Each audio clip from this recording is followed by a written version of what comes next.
Today on Flavors and Knowledge, the history of the fork.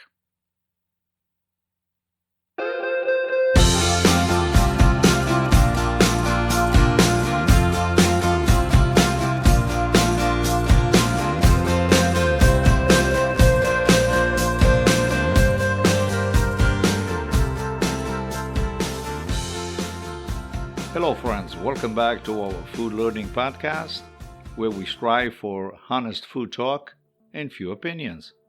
I'm your host, Chef Walter. Let's be honest, dear friends, we really don't have a good dining etiquette, especially in the Western world. As you can see, we taste most of our food from our fingertips. The restaurant industry doesn't help the matter, as many of their new offerings are in a dipping form, forcing us to constantly lick our fingers. And if you don't believe me, please take a look at your next table next time you're out in a restaurant. In the United States, we still consume food with one hand, rejecting the two hands practice, which is the norm in many industrialized nations.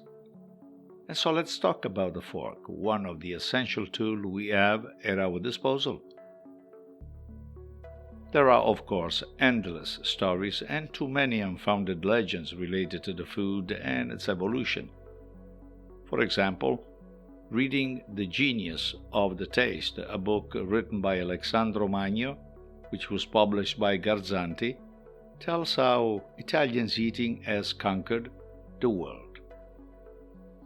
Italy is a peninsula located in the middle of the Mediterranean Sea, a land of conquerors and conquered.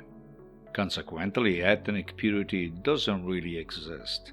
Italian food is a foreign mix of ideology and superb taste. But let's begin with the fork history, a tool that seems indispensable to us, but has not always existed on Western Europe's tables. The first appearance, accredited by historical sources, was a silver contraption with a handle and two prongs in the city of Venice, and this happened during the Lord year of 1004. It was probably a derivation from the Greek verb pairon. The fork became the tool of choice in the hands of a Byzantine noblewoman named Maria Agiropoulina.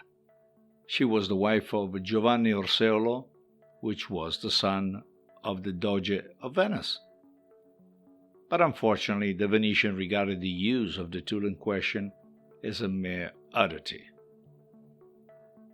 I don't expect you to remember the names of some of these people who were confronted with the use of fork during a history time, but if you are a lover of history as I am, you probably will memorize them. After the Eastern and the Western churches split up, which happened in 1054, the situation changed drastically, and perhaps this religious fracture created the initial cultural obstacles in spreading ingenious cutlery. As a result, the fork will take almost a millennium to reach everyone's tables. The first iconographic representation of the fork in Italy is again in the city of Venice, and again brought in by the Byzantine. On the tables of the Last Supper of the Pala d'Oro of the Cathedral of San Marco in Venice, two forks and two knives were displayed, and sublimely destined for Christ and Peter.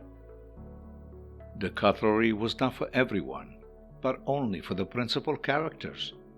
In some rural and impoverished areas of Italy, an unusual custom prohibited women from using cutlery, and just the head of the family was allowed such a luxury. The trend continued until the early 20th century. The use of the fork remained for a long time limited to the consumption of long pasta.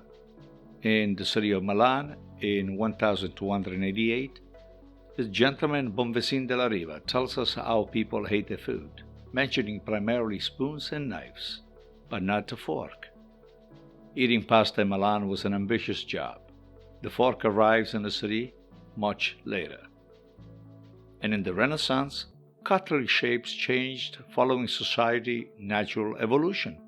The knife loses its point because it is no longer used to pierce anything. It is then replaced by the increasingly widespread fork, just as Renaissance society is less violent and much less hunter than medieval. Despite the suspicion surrounding it, the fork begins a slow but inexorable conquest of our table from the 17th century onwards. Its shape also gradually changes. If up to the 15th century the prongs were only two, in the 16th century they became three. The fourth prongs arrives in Naples between the 18th and the 19th century, created to twist wrapping long pasta more effectively. And after overcoming the Italian mistrust, the fork sets out to conquer the rest of Europe, not without any further resistance. For instance, Henry III, the son of Catherine de' Medici, tried to impose it in France during the 16th century. Still, the fork will have to clash against the prejudice of its superfluous refinement, especially for Italian files. In England, one of the first forks arrived in 1608 from Italy, following Thomas Coriat, who actually took it back during one of his travels as a souvenir. At first considered a fantastic tool, the Brits are not very keen on the use, and for some strange reasons and unknown to most.